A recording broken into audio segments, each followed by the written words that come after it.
Hey everyone, welcome back to part 2 of my in-depth review of the new Haemonculus Covens supplement for the Dark Eldar Codex. As always, my name is Jay. Today I'll be going over the formations, which is really cool. So basically back to my first impressions.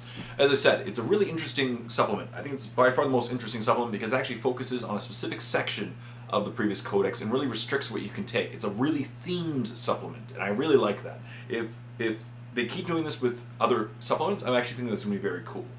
Because, as I said, other supplements, it's just a spin-off on the same codex. This is a really focused supplement. So, and as I mentioned, I didn't really go over army building in the previous review part because it's very restricted. As I said, for HQs, you have to take Haemonculus, at least one, and you could choose to take Urian or Karth. Besides that, your army is just going to be filled with Haemonculi. For the elite section, you've got Grotesques and Racks. If you want to take, the single troops, which are great, toughness 4, Racks are a great choice.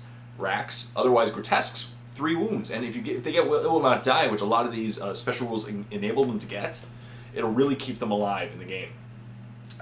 They could take Raiders and Venoms as transports. I personally like Venoms because they just drop in, but it depends on how much you want it to carry at a time. A lot of the time, your troop size or your squad size will dictate which dedicated transport you want to take.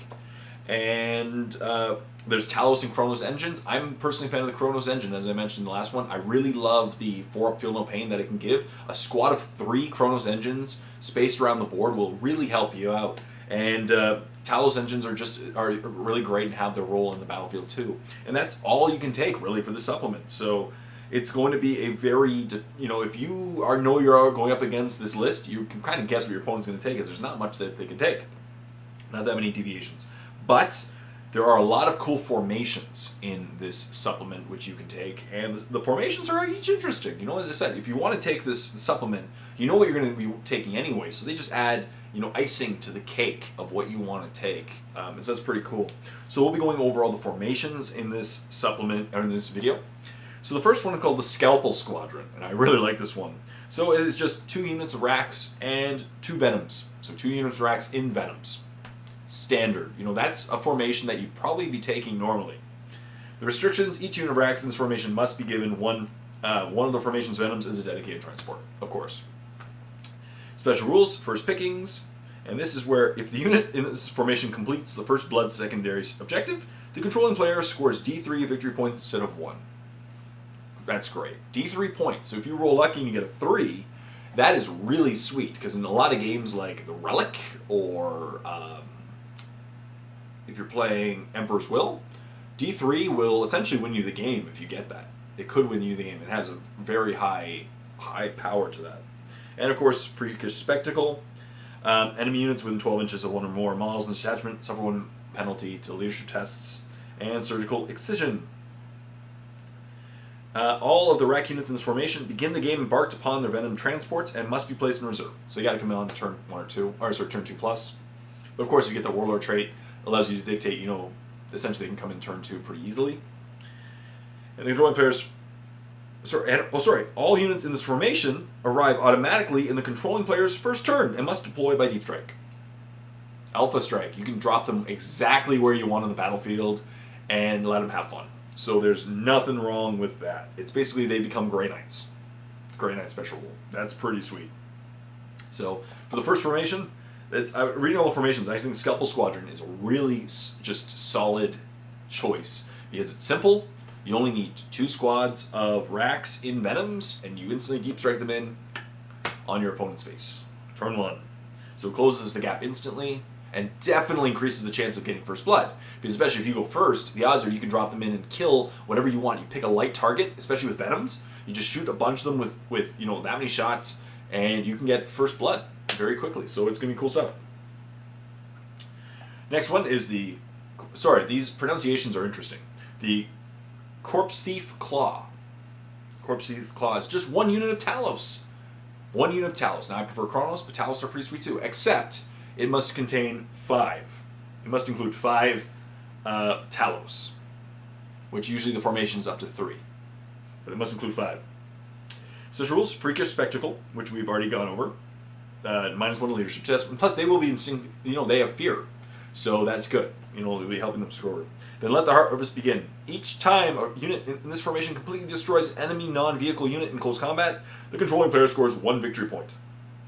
Wow. In missions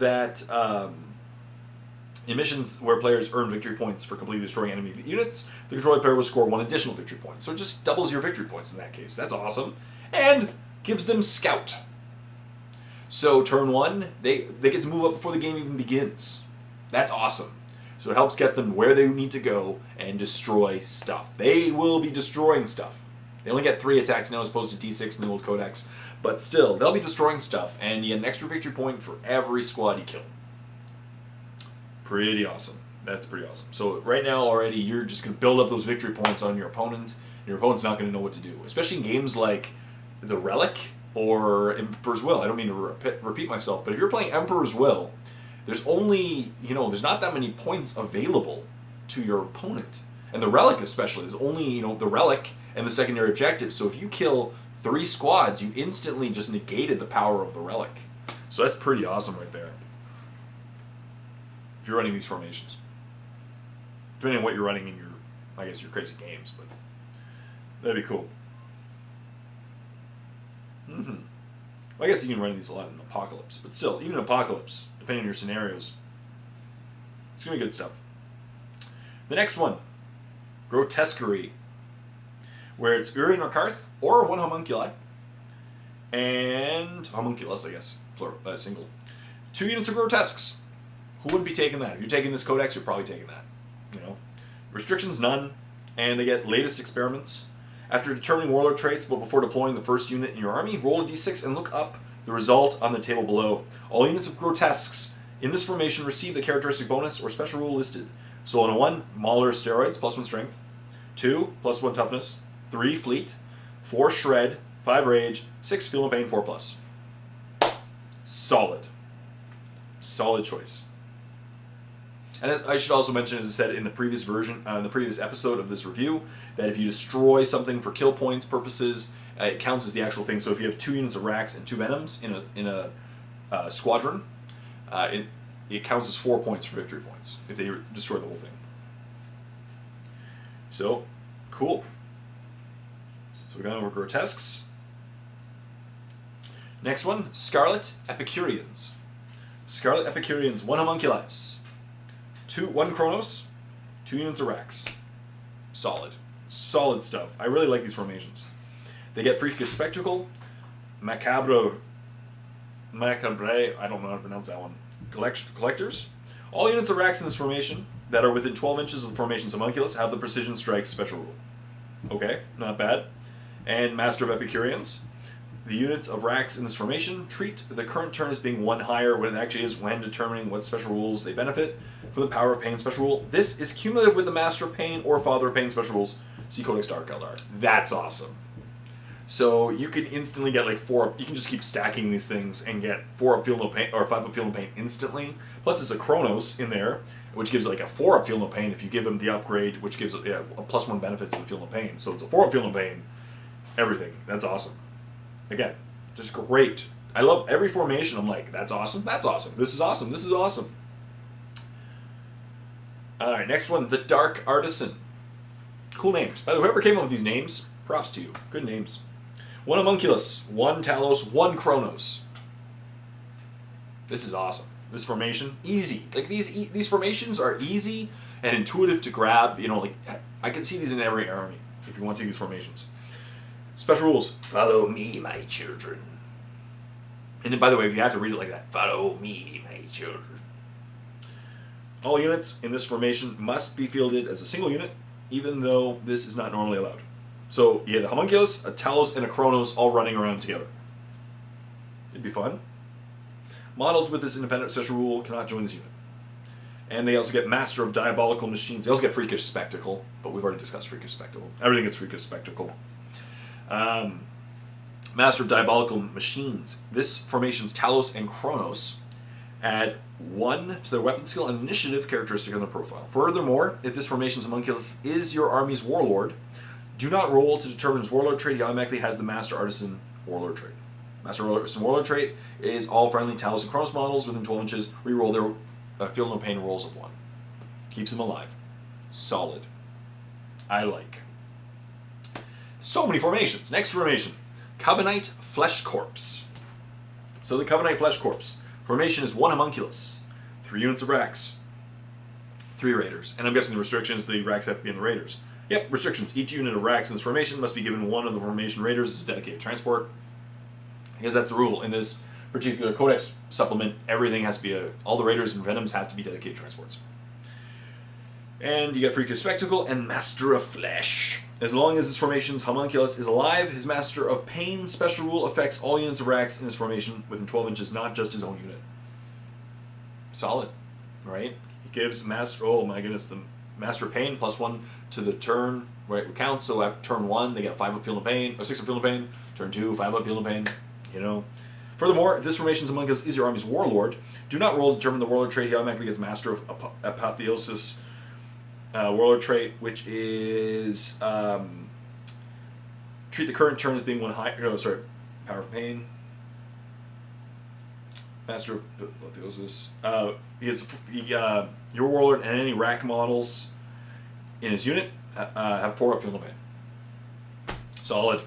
Solid. That's all I'm saying. Next one. How many formations can there be in a codex, in a supplement? This is awesome. I think this is the last one. Yes, this is the last one. So only this many formations. So every one of these formations is competitive and very intuitive in its own sense. And anybody taking the supplement would take several of these formations. Like it's just with the ability to take up to 6 HQs and 8 elites, and you know, these formations are in there. I definitely see them being in and being really effective in games. Carnival of Pain. Carnival of Pain is the next. Carnival of Pain formation. This is a huge formation. 1 Grotesquerie, 1 Scarlet Epicureans, 1 Scalpel Squadron, 1 Corpse Thief Claw, 1 Dark Artisan, 1 Covenite Flesh Corpse. So 1 of each of the previous formations forms 1 formation. And the restrictions, the units in this formation must adhere to all the restrictions detailed in each of the corresponding formations. That makes sense.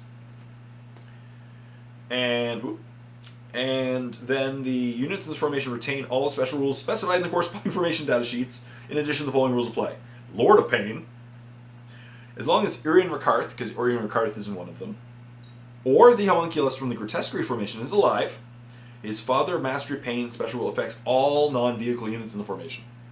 Everything. That's awesome. And then Torture's Art.